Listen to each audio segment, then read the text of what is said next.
ফিলিস্তিন প্রসঙ্গ।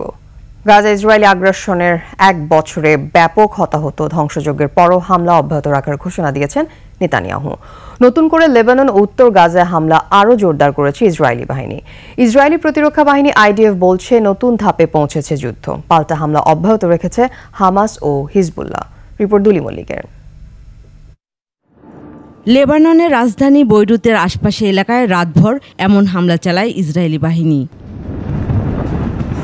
আইডিএফ বলছে ১ ঘন্টায় হিজবুল্লাহর ১২০টি স্থাপনায় শতাধিক বিমান হামলা চালিয়েছে তারা। লেবানন সীমান্তের কাছে ইসরায়েলের উত্তর পশ্চিমে বেশ কয়েকটি শহরে ঘোষণা করেছে নতুন সামরিক জোন। বন্ধ করে দেওয়া হয়েছে জনসাধারণের চলাচল। লেবাননের পাশাপাশি উত্তর গাজায়ও হামলা জোরদার করেছে ইসরায়েল। এরই মধ্যে জাবালিয়া শরণার্থী ক্যাম্প সহ গাজার উত্তরাঞ্চল থেকে বাসিন্দাদের সরে যাওয়ার নির্দেশ দিয়েছে তারা। নতুন করে সেখানে স্থল অভিযান শুরু করেছে নেতানিয়াহু বাহিনী।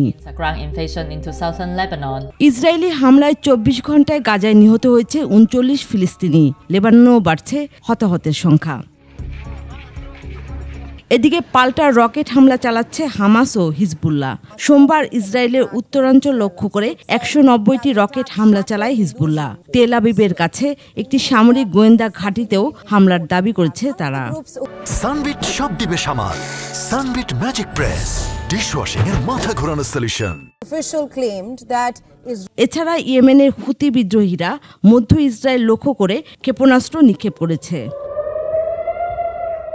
গাজায় ইসরায়েলি আগ্রাসনের এক বছরে ৪২,০০০ মানুষের মৃত্যু ও ব্যাপক হত্যাযজ্ঞের প্রতিবাদে বিশ্বজুড়ে বিক্ষোভের ঝড় উঠলেও বরাবরের মতো তা উপেক্ষা করছেন ইসরায়েলি প্রধানমন্ত্রী নেতানিয়াহু।